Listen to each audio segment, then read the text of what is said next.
right. Welcome, old family and new family, to Cipher Scholars. This is your co-host with the most, Brandon White, a.k.a. Bushido Garvey, as I'm known in many MC circles.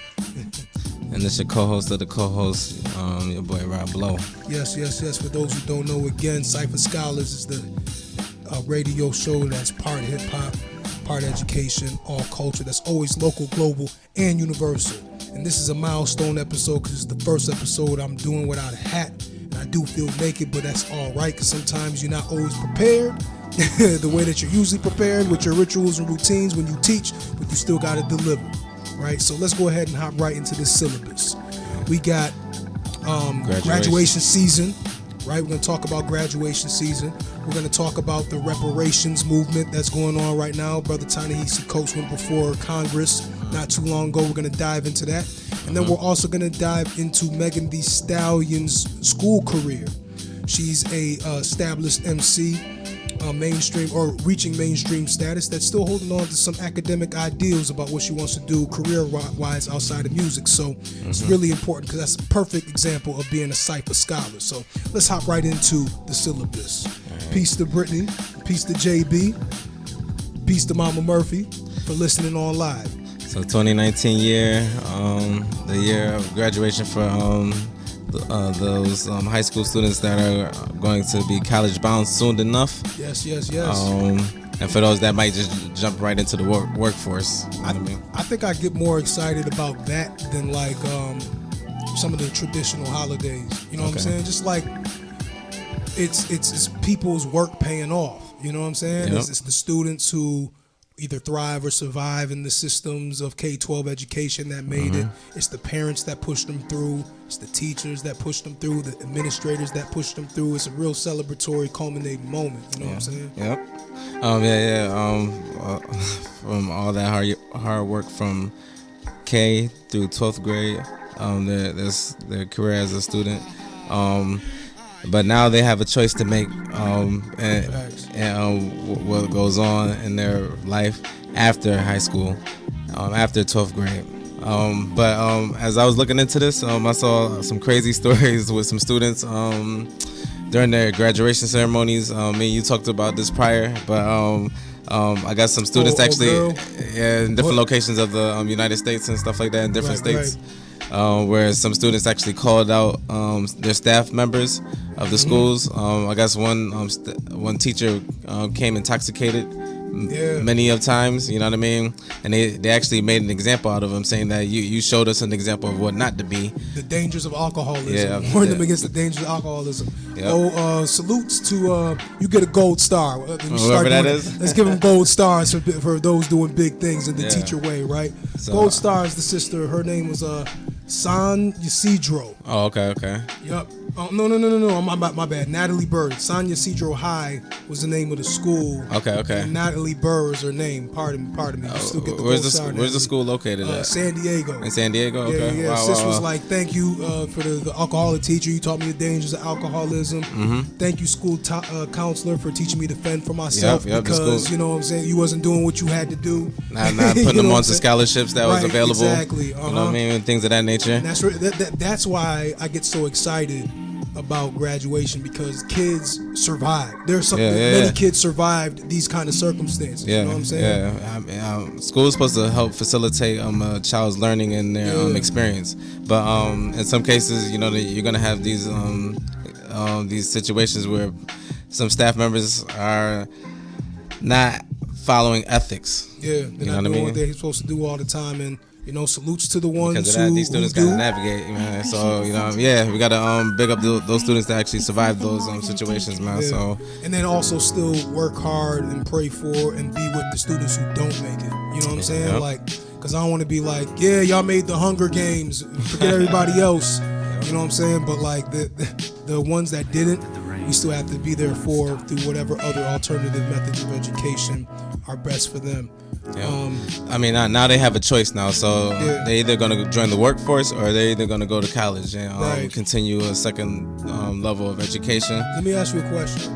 How many kids do you feel like are really, really cognizant and aware of that's kind of what it is, where it's just like, what are you going choices? to do? I think some might Some I think might might not have that in their minds. You know what I'm saying? I feel the same way. I feel like there's a good percentage of students that are not thinking of those type of choices at all. You know what I mean? They're just going day by day and just probably getting swayed by opinions of others. You know what I mean? Instead of just having their own set mindset on that situation. You know what I mean? So that's what I think. Yeah, man. I think that there are, and I hate to sound like this old dude, son. Like, you know, I heard Trick Daddy say one time, "You got to live to get old," right? So it's just some experience, and just you're able to look at some things. I might be off, but man, I just think that in this era, where it's even easier to put yourself in a box of belief about what it takes to do something that you want to do with your life, or even just have a vision. Where the kids are so inundated with other people's fake visions of what they believe their life is. You know what I'm saying? Through like social media and just the overall vanity that can happen. That's right in their pocket now. You know what I'm saying? It was the same thing when we was kids. You know what I'm saying? But like they just have it more accessible, and so like to be able to be caught up in that kind of imagery.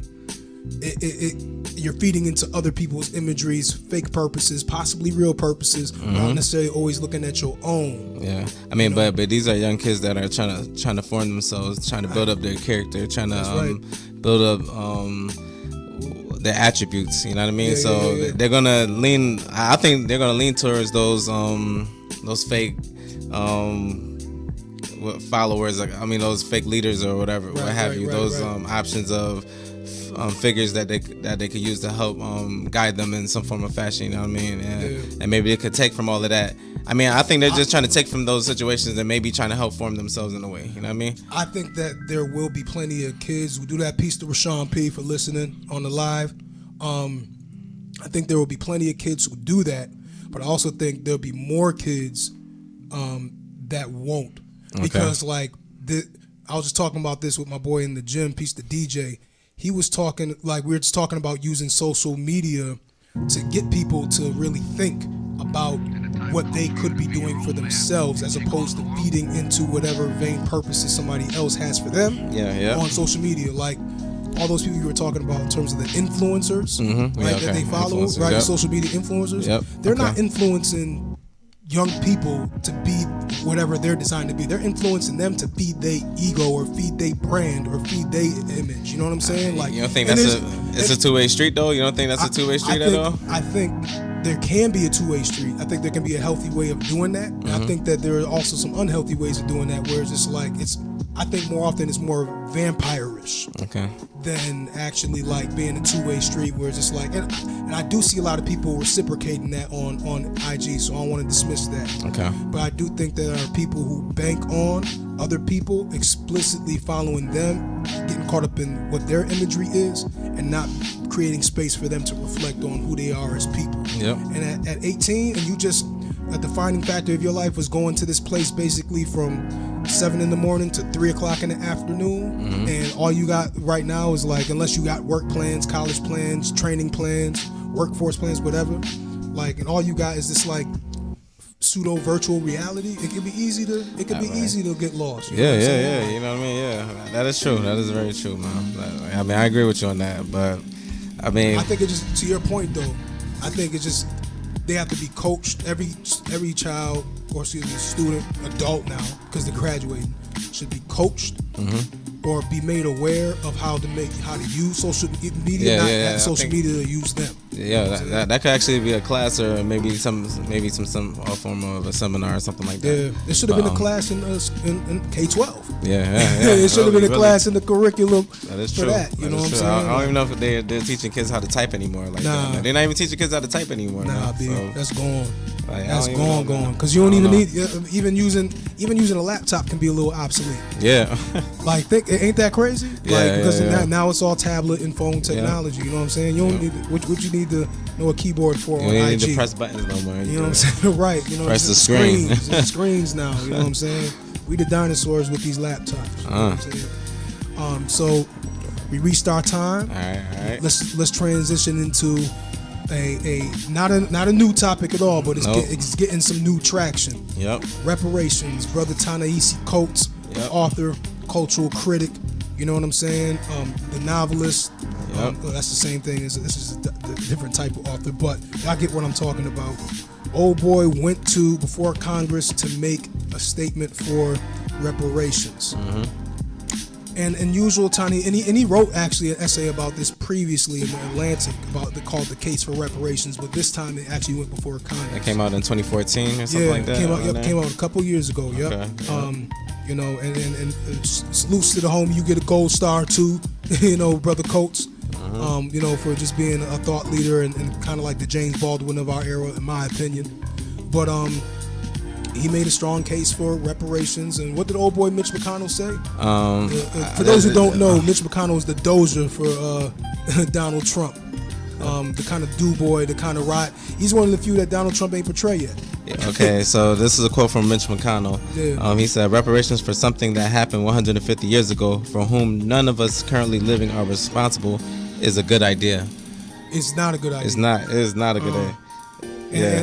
And how did brother Coates clap back?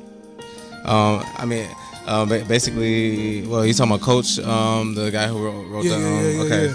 He basically said that, like, that's not true because, the society here was built on the back of slaves, and the production of cotton and tobacco was the number one source of income at that time, way back then. There's many other factors leading up after the Civil War, going into the Jim Crow eras that has connections to, the slavery, etc. And those things are affecting us today. You know what I mean? Regardless of if those people are here alive now or then. And also, and some of them that was are it still, in a nutshell, basically. Yeah, some of them some of them may still be alive, like real estate agents, government, You know what I mean? government municipality workers. Some of these people that were part of the hearing in Congress, in the House of Representatives. Yeah. Those people that spoke, some of those people that spoke, like Danny Glover of Lethal Weapon, the actor. Yeah, he's been an actor. He's been banging on the system. The older he got, the more outspoken he got. Yeah, that's crazy. A guy named Coleman Hughes. Like these people, the Democrat, the Democrat that kind of spoke against reparations. You know what I mean? Right. These people are a couple of generations removed from slavery, so it's not like they got parents that they know that were slaves. You know what I mean? I mean, like, and to your point though, this stuff that's still, reparations is for racism, systemic racism, sustained systemic racism, not periodic racism, but just the racism that's continued and stayed consistent and took different forms. You know what I'm saying? So Coates brought up the point that you were bringing up though. He talked about how he said Majority Leader McConnell cited civil rights legislation yesterday, as well as he should, because he was alive to witness the harassment, jailing, and betrayal of those responsible for that legislation by a government sworn to protect them. He was alive for the redlining of Chicago and the looting of black homeowners of some $4 billion. And that's just Chicago alone. You know what I'm saying? So imagine Harlem. You know what I'm saying? Imagine Black Wall Street, Tulsa, Oklahoma, when they bombed that out. You know what I'm saying? And all these other economic citadels and communities that folk of color had that were shut down, and all the redlining that took place that decreased their own wealth. You know what I'm saying? So it's bigger than slavery. Stop it. And they know that. That's the thing that's funny about it. It's not at all. It's all connected. It's all interwoven. It's all connected. Now this thing, the hearing, this hearing that took place this past week. This wasn't done for like a decade. You know what I mean? So this is the first time in a decade that this is actually gaining some attraction on media websites and things of that nature. Now, like there's this. Now people are making their arguments for and against, right? And these could be some strong arguments on both sides. You know what I mean? But I think overall, the problem is that they're focusing on civil liberties way too much. I feel like they need to expand their argument on, and I'm talking about people that's for reparations, expand their argument on a national issue, or more of a national issue, with not civil liberties but human rights. Because can you elaborate that a little bit more? Peace to Sister Rosie. Appreciate you listening. All right, so we didn't get our civil liberties until the 1960s, right? Yeah. The passing of the 13th Amendment. The 13th Amendment was passed when, in the 1800s or something like that. Yeah, like 1860, late 1860s, maybe early 1870s. Pardon me, my history buffs didn't have an exact date on that. We said the 13th Amendment, right? Yeah, 13th Amendment, 14th Amendment, etc. Yep. Right after the Civil War, Emancipation Proclamation in 1863, I believe, and so on. So we didn't get our civil liberties until like the 13th Amendment was passed, right? And also with the Civil Rights Act and things of that nature that was added on years after. You know what I mean? There were several Civil Rights Acts in between the 1965 one or 1960 something one and the 13th Amendment. There were like two different civil rights bills that were either accepted or denied or something. Yeah, I think I do remember that. Yep.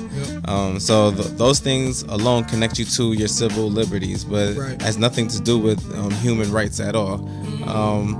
And you could look into, if you have a United States Constitution, you could read that. You could look into it, because what I'm trying to get to is that there's different types of citizens here in the United States. Okay. And what one must figure out is learn the different types of citizens, the categories of different citizens. Tiers of citizenry. Yeah, different tiers of citizenry. Yeah, if that's a word, right? Is that might be a word? The citizenry. I think I might have hip hopped that up and just made that up. Citizenship is citizenship, like the actual citizenship. Different I'm tiers of citizenry citizenship. in the bar though, and make it in the put it in the Webster. You know what I mean? So I feel like people need to understand the legal terms of the words that they're using when it comes to things like that, and see the national connection of what we're talking about when it comes to reparations. You know what I mean? I hear you. Now let me ask you.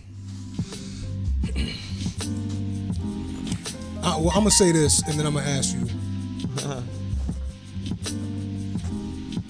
While I think, and see, when you, as a black person, you don't want to you never want to disparage anybody fighting for you. You know what I'm saying? My thing is, the question that's always burned in my mind is, in order to repay somebody, like the debt has to stop. Like they're still taking things from us. You know what I'm saying? So to do reparations in a situation where they still extorting us. You know what I'm saying? There's still voter, suppression. Yep. You know what I'm saying? There's still redlining. There's more finesse. Yep. You know what I'm saying? There's still, medical inequalities. There's still employment inequalities. Yep. So that's true. In order to repay somebody, like the blood sucking has to stop first in order for the blood to be given back. Yep. So let's say that a move for reparations could do one of two things. Either one, be like, you know what, like, we won't give y'all all 50 racks, but this will be more pressure for us to have national police legislation about policing, right? Okay. In terms of like what police are allowed to do or what a penalty must be if you are shooting unarmed black people.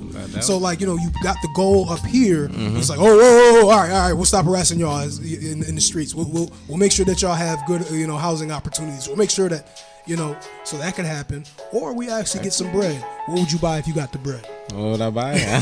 What would you do with that bread? I don't know. If I had the bread, I probably would try to buy it. I'll spread out the money. I'll probably try to buy stocks with it. I'm balling out of control. I'll probably would. I'll just do different things with it. Like I'll try to. I know what I will make sure I would invest it. I'll make sure I'll save some. I'll make sure I'll just do different things with that. You know what I mean? So that's why they're kind of. And I probably would try to get fresh as well. You know what I mean? But that's it. Stop playing. You guys roll up to school, acting like it's back. You know how back in school day, like you used to want to get fresh as a student. You're gonna be that one teacher that's like, you know what? I'm rolling back up to school with Gucci. Oh man. You're gonna be Gucci'd out. You're gonna forget all about the blackface sweaters. Be like, I'm gonna come through with the Montclair coat. I'm gonna come through with the Montclair coat with the face on. Excuse the swag, students. Disrespect. Open up the page 38. The disrespect. Oh man. Nah, but yeah, man. Like, salute to everybody fighting for that. You know what I'm saying? It is long overdue. There are companies that are still around that, you know, benefited from chattel slavery, that benefited from Jim Crow segregation, that benefited from the more modern forms of racism, the prison industry complex. Like, there's a lot of people still benefiting from this day. You know what I'm saying? Like, it's time to get ours. We didn't even get that 40 acres and a mule, and that's only like 1% of what we'd be owed anyway. Man, you know and that's why you have the HR 40 bill that we're trying to that they're trying to get passed. Trying to get that passed, right? Because it was supposed to be in response of the 40 acres and a mule. Right. You know what I mean? Yep. That you know what I mean. So like, it's kind of crazy, man. I'm glad that this is kind of getting some attention on media. Yeah. So, I'm saying. what time we got on the So yeah, right on time, man. On time? We right on time with the lesson plan and the syllabus. All right. So let's talk Sister Megan Thee Stallion. Megan Thee Stallion You know again. what I'm saying? So Megan Thee Stallion, Megan Thee Scholar. Megan Thee Scholar. Actually, Megan let's Thee say Scholar. Megan Thee Academic. You know what I'm saying? Like, rest in peace, Nipsey Hussle. Nipsey Hussle was, even if you didn't know Nipsey's music, his presence in the pictures that you would see him in the circles you would see him in, you saw there was something special about him. And then when you listen to the music, that makes sense. Or heard more of the story, that makes sense. Megan Thee Stallion, to me, is similar in that regard. You know what I'm saying? The way she carries herself, it's clear that she's carrying herself as a purposed person. Yep. You know what I'm saying? And sure enough, you see that to be true when you read stories like, her thinking about like staying in school and her actually staying in school while she was actually blowing up. Definitely, yeah.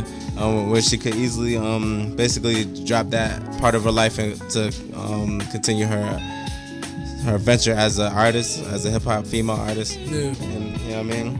Like that could easily be done because which one is more lucrative at a faster pace? Right. You would say the career as a hip hop artist would be instead of a career as a student, because you got to sit there for a few more years to you could always think be like, a student and study and put in that work on books. Yeah, you could always think like, I could always come back to this, right? But she was like, nah, like, I'm gonna try to do this as much as I can while while this is getting bigger. She actually, I read a story, I think it was Billboard.com, that said as she was blowing up, her professor followed her on IG and was like, "Oh, you got a secret life, don't you, Megan?" She was like, "Why are you following me? Don't follow me." She was trying to be on some Rob Lowe stage, trying to be, crazy. One of the professors saw her page or whatever, and but she's still grinding out. And I think, what was her degree in, or what was she studying? It was like health. No. I think that was just she took a picture in that area of the school, I guess. You know what I mean? But I'm not sure of her major that she's trying to approach or trying to obtain or whatever. She was trying, like, I'm about to pull the receipts up right now. But yeah, Megan. So basically, Megan is not. She wants to go back to her campus in Texas. I think Southern University in Texas or something like that. Yeah. And basically she's right now currently is taking taking classes online. Wow, not too long ago getting in the freshman cover of Double XL and having touring a and stuff successful like that. Album that just dropped, you know what I'm saying? Doing interviews, etc. You know what I mean? So, and she is like, so she was, while she was blowing up and getting buzz. By the way, peace to Demo, Demetrius. Appreciate you, fam, for listening and checking us out live. But she had said that the article says that she was getting her degree in health administration at Texas Southern University. Ooh, hold on. Yep. So she's sharp. She's very sharp. Health administration. Yep. Whoa. And talked about like what she wanted to do was open a what's it called? Assisted care facility. I did not know. Yeah, she wanted to open up an assisted care facility, you know what I'm saying, for the elderly and those who require that kind of assistance. So, like, it's clear that she's got things planned out. She has a personal identity, you know what I'm saying? She's really well-rounded. She's probably the only female hip-hop artist that's actually doing this in the genre right now. Right now. You know what I mean? I don't know any other artist that's actually balancing school and her career. I know.